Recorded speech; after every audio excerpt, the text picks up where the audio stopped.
What's up, orphans? This is your boy, Cryptkeeper. Welcome sa ating munting channel. At kung bago ka pa lamang dito, ay inaanyayahan kita na mag-subscribe at pindutin mo na rin ang notification bell. Kung kwentong aswangan ng trip mo, ako na ang bahala sa'yo. Anyway, simulan na natin ang aswangan.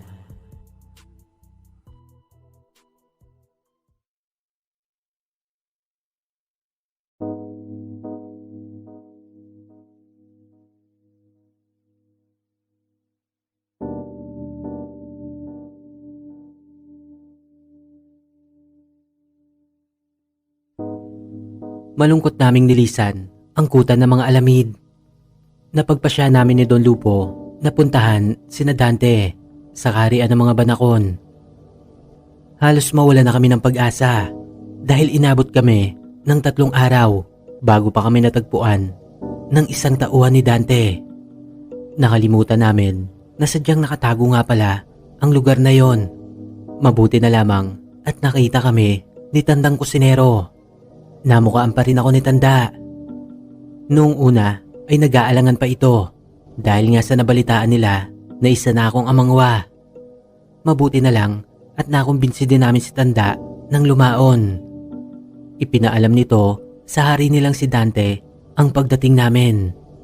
Hindi nga nagtagal ay lumabas na mula sa sikretong lagusan ang batang hari. Kasama nito si Beto at ang iba pa nilang mga mandirigma. Gilier, ikaw nga! Nagbalik ka! Bata! Sinasabi ko na nga ba? Babalik ka! Hindi mo rin kami matitiis. Dante, Beto, kumusta na kayo? Para kaming mga batang magkakapatid na matagal nang hindi nagkita. Halos magyakapan pa kaming 3 na ikinagulat ng mga kasama nilang mga banakon at alamid. Yung tagpong ilang taong ka nang nawala galing abroad, tapos sinalubong ka ng mga kamag-anak mo. Ganon na ganon ang senaryo. Gilier, ramdam ko ang nag-uumapaw na aura na nagmumula sa'yo. Ano bang nangyari? Nasaan na nga pala ang kapatid mo? Bata! Baka naman katulad ka na ng kapatid mong nangangagat ha. Sige ka, makunat ang balat ko. Loko ka talaga, Beto. Hindi ka pa rin nagbabago. Hanggang ngayon, mapang-aser ka pa rin. Matapos nga nun, ay agad na kaming pumasok sa loob na lagusan. Doon ay nalaman ko ang mga naganap mula nang mawala ako. Ikinagalit pala ni Haring Quiros ang ginawang pagtulong nila Dante sa akin nang salakayin ako ng mga Tres Custodes. Pinutol na nito ang ugnayan ng 2 lahi dahil sa nangyaring yon. Kahit pala tulog ang hari ng mga awangan, ay walang naikukubli dito. Yun ay dahil sa pamamagitan ng 3 niyang alipores. Nakakausap pala nila ang hari kahit pamahimbing ang tulog dito sa kanyang tore. At kaya pala sobrang lakas ng Tres Custodes ay ang 3 pala talaga ang mismong espiritual na kapangyarihan ni Quiros. Sa oras daw na magising ang hari ay nagiging isa ang Tres Custodes at nagiging isang makapangyarihang aswang na laging nasa likod ng hari. Ipinagtapat ko din kila Dante ang bala kong paghihiganti kay Quiros at tulad ni Don Lupo ay suportado din nila ang layunin kong tapusin si Haring Quiros. Napailing na lang talaga si Dante sa kadahilan ng parang nilaro daw talaga ako ng tadhana. Kinuwento ko rin sa kanila ang tungkol sa mga mutya na kailangan naming kumpletuhin ng kapatid ko ang tag-anim nun. Sa totoo lang, wala akong interes sa mga mutya at nilinaw ko din sa kanila na hindi ako papayag na saktan sila ni Javier. Wala naman din akong pakialam sa misyon na sinasabi ni Tandang Kobo. Basta't alam ko sa sarili ko na kontrolado ko pa rin ang pag-iisip ko. Walang pwedeng magdikta sa birador. Sa oras na mapaslang ko si Quiros ay masasabi kong tapos na ang misyon ko sa mundong ibabaw.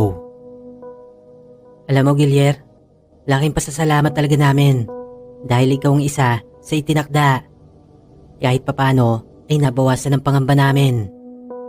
Asahan mo, Dante. Kahit na anong mangyari, ay walang magbabago. Ako pa rin to, si Gilier. Si Gilier na nakilala nyo, bilang berador.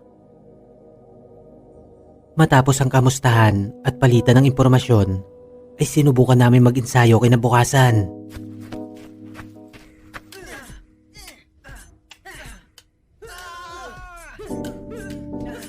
Nanlaki ang mga mata nila Dante at Beto. Hindi sila makapaniwala sa kakayahang ipinamalas ko. Grabe, Gilier. Ibang level ka na talaga ngayon. Bata, may tatanong sana ako sa'yo. Oo naman. Ano ba yung Beto? Pwede pa ba kita kasarin? Baka kasi mapikong ka na sa akin. At gulpihin mo ko. Sira ka talaga. Akala ko naman kung ano yun. Tatakutin ko si Hakim. Kapag nagkita kami, sasabihin ko, nangangagat ka na. Kaya wag siya magkakamaling asarin ka. Matapos namin mag-ensayo, ay muling ibinalik ni Dante sa akin ang kampila ni Akadir. Nagtaka pa nga ito sa naging tugon ko dahil hindi ko tinanggap yun. Nakita ko rin kasi na 100% niya itong nagagamit. Kumbaga, compatible sila. Di tulad kapag ako ang gumagamit, walang kuryenteng lumalabas. Pero sa kanya ay madali niya lang nagagawa yon. Marahil ay siya talaga ang itinakda na magmana ng kampilan. Nagulat din sila nang banggitin ko ang tungkol sa espada ng Amangwa. Gilier, ikaw ba talaga yan? Para kasing ilang buwan pa lang ang lumilipas, ganyan na ganyan din ang kakambal mong si Javier. Hanggang sa nakuha niya na nga ang karet. Oo, Beto. Ayon kasi dun sa matandang hinirang, para sa akin daw talagang espada na yon. At tulad ng karet ni Javier, ako lang ang makakahawak sa sandatang yon. Sakto ang pinaplano mo, Gilier. Sama-sama nating salakayin ang kaharian ng mga banyak. Kailan mo ba plano? Sa lalong madaling panahon. Makalipas nga ang 1 linggo, ay nakatapak na ang mga paa namin sa Sitio Filomena, ang lugar kung saan naglulungga ang mga banyak. Ayon pa sa mga katiktik na alamid, ay pawang banyak na ang nakatira sa Sitio Filomena. Kaya't sa oras daw na may maligaw sa kasukalang bahagi nito, ay siguradong hindi na makakabalik pa ng buhay. Gilier, sadyang marami ang bilang ng mga banyak. Kahit pa pagsamahin ang alamid at banakon, ay hindi pa rin matatapatan ang dami nila. Kakayanin kaya natin? Tandaan mo, Dante, hindi basihan ang bilang at lakas. Maging ang bilis nga ay kayang talunin ng tamang tiyempo. Basta ako nang bahala sa hari nila si Victor. Ikaw naman ang umarap sa mga premyadong mandirigma nila. Areglado, Gilier. Teka, baka kailanganin mo to. Oh, inihagi sa akin ni Dante ang isang supot na naglalaman ng balatilom. Pero ibinalik ko yon sa kanila. Ang sabi ko ay gamitin nila yon sa totoong nangangailangan. Siyempre, with matching angas yon para mas astig ang dating. Sana lang talaga kayanin ko si Victor. Bahala na. Tiwala ako sa mga natutunang kong taktika kay Tandang Kobo. Ngayon ay masusubukan ko na ng gusto ang tunay kong kakayahan. Nag-umpisa na kaming kumilos at hindi kami nahirapan na paslangin ang mga aswang na nasa labas.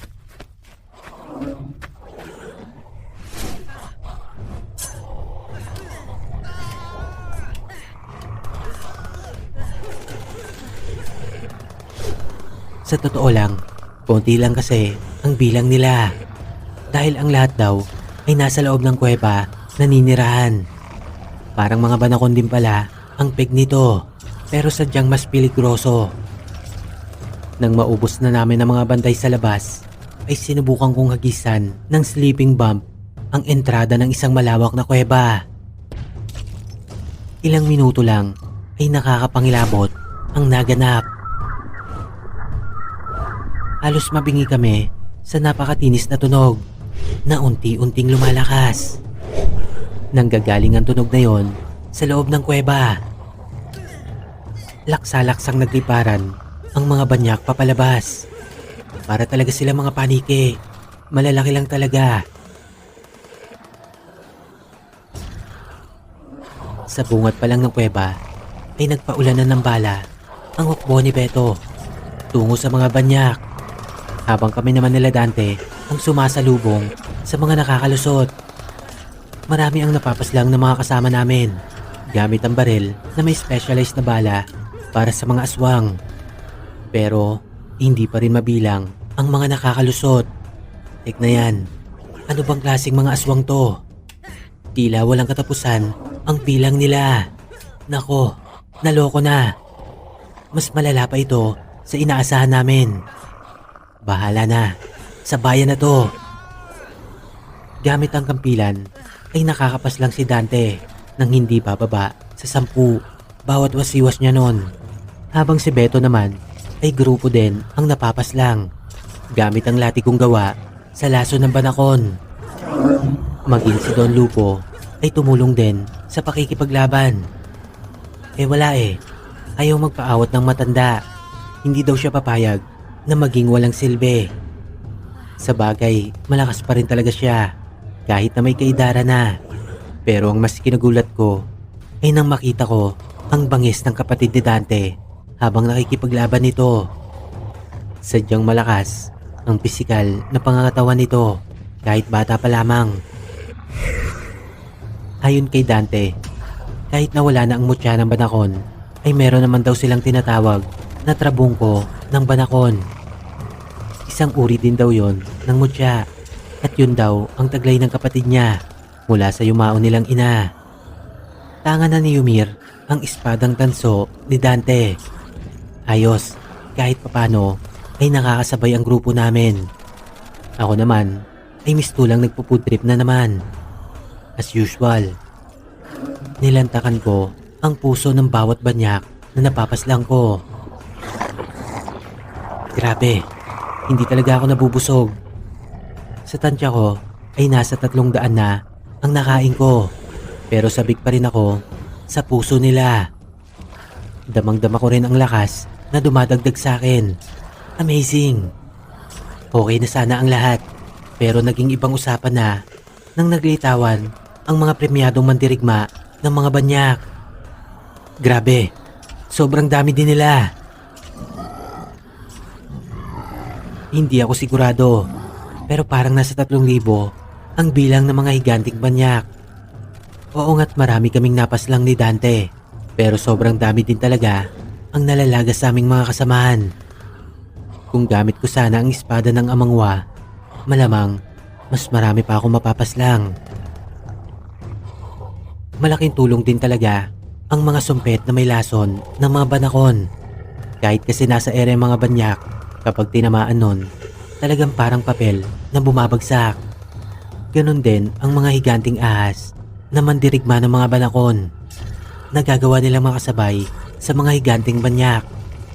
Kutya, Royal Rumble na naman ang tema. Pero sa lahat ng digmaang napagdaanan ko, ay ito na yata ang pinakamalaki. Ngayon alam ko na kung bakit natalo ang mga alamid sa kanila. Ibang level din kasi talaga ang pisikal na lakas ng mga banyak kumpara sa mga alamid at banakon.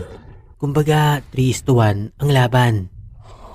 Sa labanang ito ay masasabi kong 50-50 ang status. Ngunit na iba yon nang lumabas na ng lungga si Victor. Otek, aswang ba talaga ang isang yon o demonyo?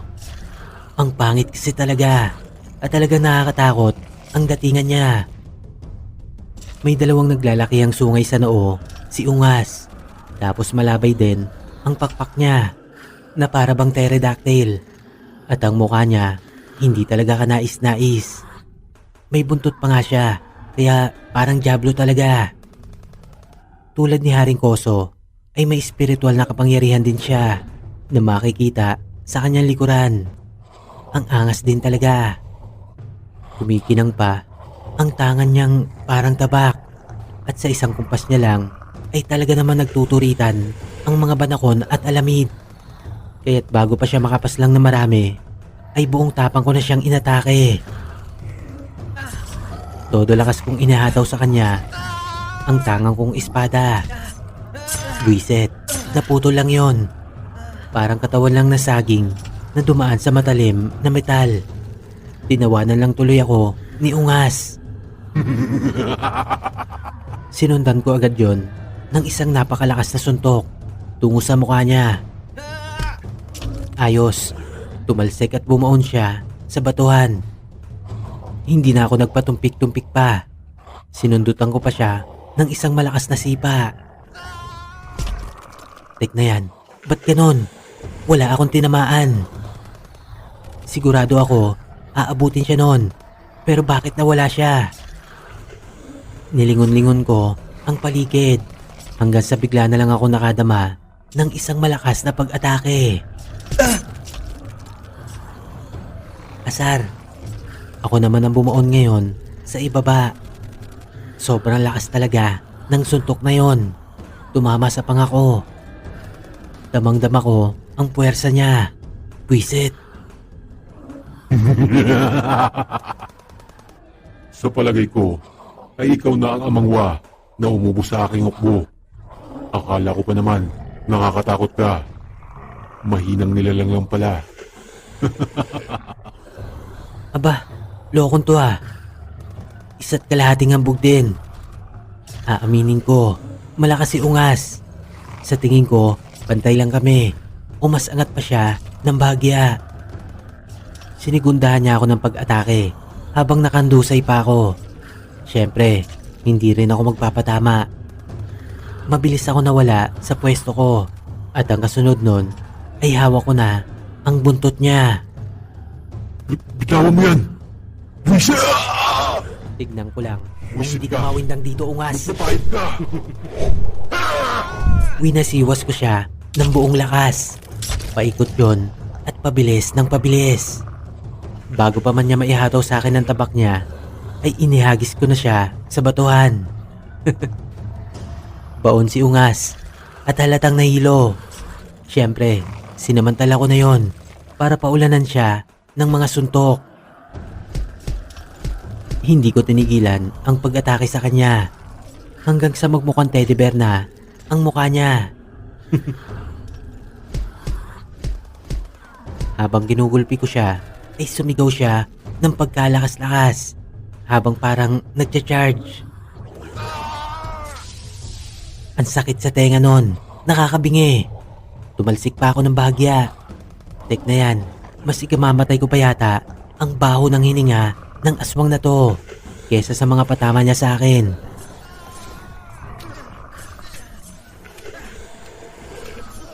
Muli kami nagsabayan sa ere.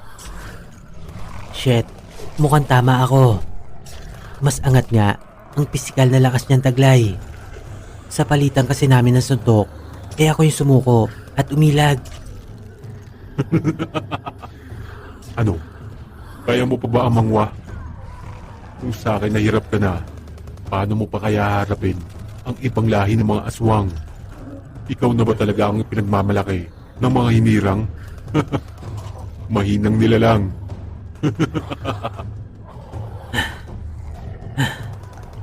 Huwag mo kong insultuhin, bugok. Nagsisimula pa lang ako uminit. Kaya pala hindi mo na matagalan ang mga pag-atake ko. Asar, nahalata niya rin pala yun. Pero sa totoo lang, kaya ko pa. Sadyang makunat lang talaga ang isang to. Nagpatuloy kami sa sagupaan. Suntok, sipa, hambalos at kagat. Halos hindi niya rin naman nagamit ang tabak niya. Kasi madali ko lang naman naiilagan yon. Kaya't mano-mano na lang kami na nagulpihan. Sa totoo lang, patas lang ang nagresulta. Bugbog siya, pero ganun din ang inabot ko. Gilia, ayos ka lang ba dyan? Medyo tagalit tayo. Inilibot ko ang aking paningin. Udya, lamang na ang mga banyak. Lugi talaga pagdating sa pakunatan.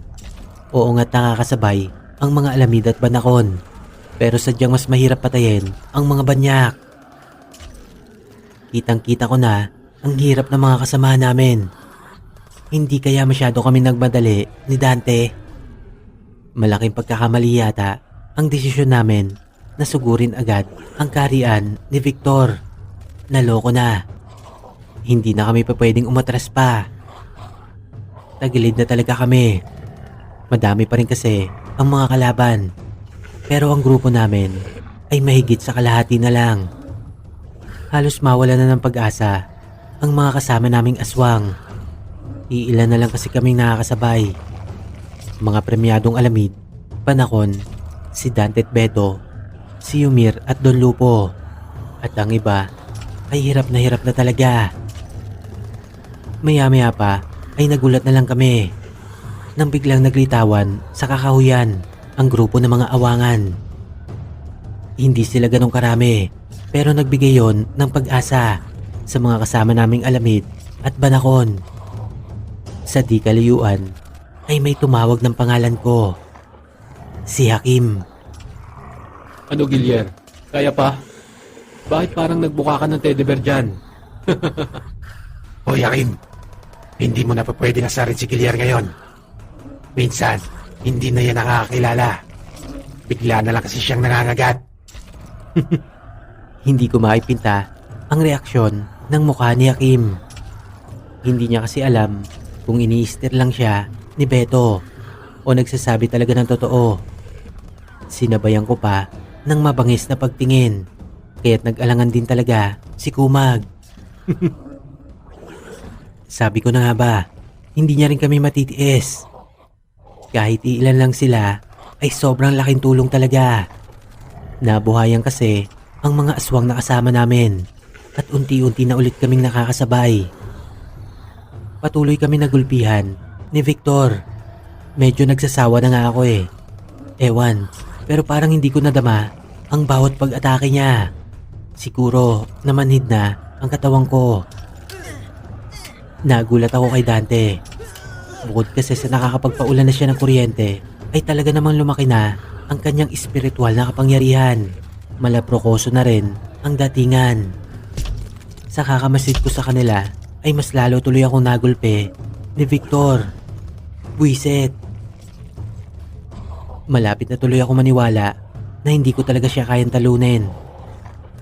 Bigla ako natauhan nang maalala ko si Tandang Kobo at ang mga itinuro niya sa akin. Masyado na pala ako nagpadala sa galit ko at nanggigil na ako ng tuluyan sa hari ng mga banyak. Kaya't nakipagsabayan ako sa kanya. Napagtanto ko na mali ang diskarte ko.